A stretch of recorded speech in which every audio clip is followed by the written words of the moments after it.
Rwagasore amaze kuva kwiga mu Bubirigi naho atarangije amashuri kuvuga ngo yaraje nk'intumwa y'Imana tuvuge ku Burundi yakora nka kujya kwa Yezu ni kuvuga aho Yezu ashitse hasiga akagwi kaba cyangwa kasiga umuntu azarabwira abandi bantu ivyo yavuze na Rwagasore nuko kandi twibuke ko Yezu nawe yagendanirwa n'abagore benshi igitigiri cy'abantu bamugendanira ku bwinshi barabagore ndetse rero na Rwagasore abakurikiye umugambi we wiwe babaye abagore n'abakobwa bacitse bamugira umuhanuzi mukuru ajeje guhanura umwami mu by'intwaro y'abarundi iyo niyo mabanga ya mbere bamujinye yaciye asanga ndagiti ikosa rinini gose ritanakorwa mu Burundi katani igihugu na kimwe ikosa yanikorwa umwami yaragurishije ico biti igihugu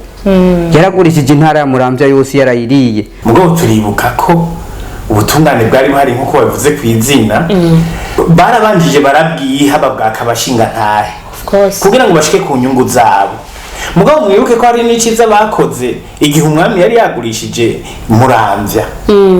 bwari buhari naho bwari ubwirementanya rimwe harabo bwatunganiriza ubwo butungane rero sinase ko butari buhari mugabo wumve ko nubwo butungane bubonetse kubera ko yangabire y'u Burundi Rwagasore ubutungane bwabonetse kubera Rwagasore ngahi wacu mu Burundi ico turakicemeranya ko rero Rwagasore nawe hageze mu masaha yo gufungura kubera ko yari umwana w'umwami kandi akaba yiga amashure y'abantu bihebeye Imana yafungura neza baramuha ibyo gufungura kubera ko yabana hafi haragerereye yabasaba abana bagenzi bubigana ku mukwi bwa kwicisha bugufi kwiwe ati ndabasabye uyu munsi mfungura ibyo wanyu namwe mufungure ibyo wanje bari baje kutugabura kugira badutware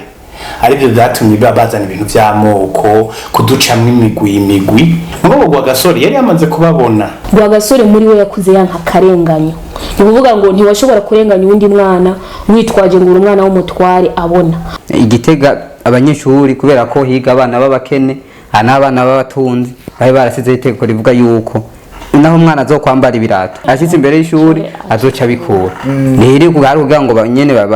babereke ko bategezwe kubana mu budasa hari umunsi yabirenze ko arabyinjirana nshaka kubereka ko nawe nyene atari mweranda cyane abarezi barabibona hanyuma baragera mu Kirundi babyita gukebura icyo guhana baramuhanye majambo make abajene benshi uyu munsi bari kuri rezo sosio bibuke kahise ku Burundi umaze kukibuka ngo niho ushobora kumenya naho ushobora guhera mu gukunda igihugu cyawe niho ushobora kumenya ivyo ufitiye uburenganzira n'ivyo udafitiye uburenganzira niyo mpamvu rero nasaba ngo bakozi mudukurikirana nze mukurikiriza ibiganiro bica kuri iyi TV ico Barundi banyegejwe kubera ko batarose ayo babwira ubu rero noneho baratomboje ikiyago cya bose kihari ku bwabo